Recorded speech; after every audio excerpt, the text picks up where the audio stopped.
how animals are trapped by this plastic. Went for a very short trip to Ghatshila, Burudi Lake, 9 kilometers from Ghatshila station. এই সুন্দর জায়গায় আসার জন্য তোমরা যে কোনো ট্রেন নিতে পারো হাওড়া থেকে, যেমন জনশতাব্দী, গীতাঞ্জলি, ইস্পাত. Approximately you need only 4 hours to reach Ghatshila from Howrah. Ghatshila স্টেশনে নেমে অনেক অটো পাওয়া যায়. 30 minutes to reach this beautiful place. এই লেক ছাড়াও রঙ্কিনী মন্দির, রামকৃষ্ণ মঠ, পাঞ্চপাণ্ডব, বিভূতিভূষণ বন্দ্যোপাধ্যায়ের বাড়ি, ফুলডুঙরি পাহাড়, আরও অনেক কিছু দেখে তোমরা রাতেই ট্রেনে করে ফিরে আসতে পারো আবার কলকাতায়. রবীন্দ্রনাথ ঠাকুর এবং বিভূতিভূষণ বন্দ্যোপাধ্যায় তাদের বেশ কয়েকটি বিখ্যাত রচনায় নদীটিকে অমর করে রেখেছেন. সুবর্ণরেখা, ইংরাজিতে যাকে বলে স্ট্রিক অফ গোল্ড. রাঁচিতে পিস্কা নামে একটি গ্রাম রয়েছে, যেখানে নদীর উৎপত্তি স্থলের কাছে সোনা প্রথম খনন করা হয়েছিল. লোকে বলে সোনা প্রথমে নদীর ঘাটে এবং পরে বালিতে পাওয়া যায়. Burudi Dam was built in the scenic surroundings of Dalma Hills during the British Raj. It forms a part of Chota Nagpur Plateau. Stay tuned till the end for something really interesting that I can't wait to share with my viewers. Exciting and also important for raising awareness on a crucial topic.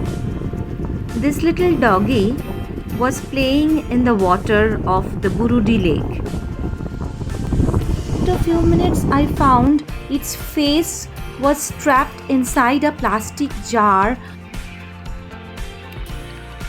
কিছুভাবেই না ফুটোটা করলে কি হতো, নিঃশ্বাসটা নিতে পারতো at least. The little dog, struggling to breathe with its face trapped in it, was being barked at by the other local dogs. It barked and jumped around desperately until it fled to the water for safety, where 2 men finally rescued him. কি দিয়ে ফুটো করার জায়গা নেই.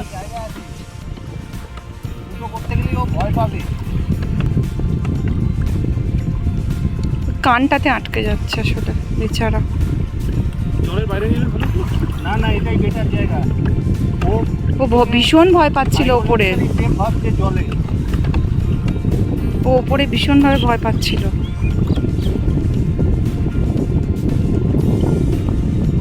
ও বুঝতে পারছে যে ওকে help করা হচ্ছে, না তখন তো লাফালাফি করছিল.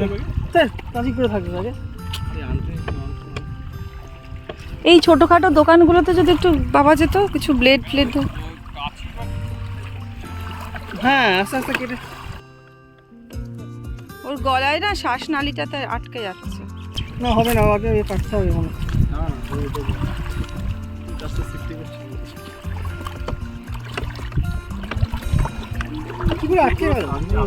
গায়ে হাত বোলাও, একজন গায়ে হাত বোলাও আর একজন ট্রাই করো.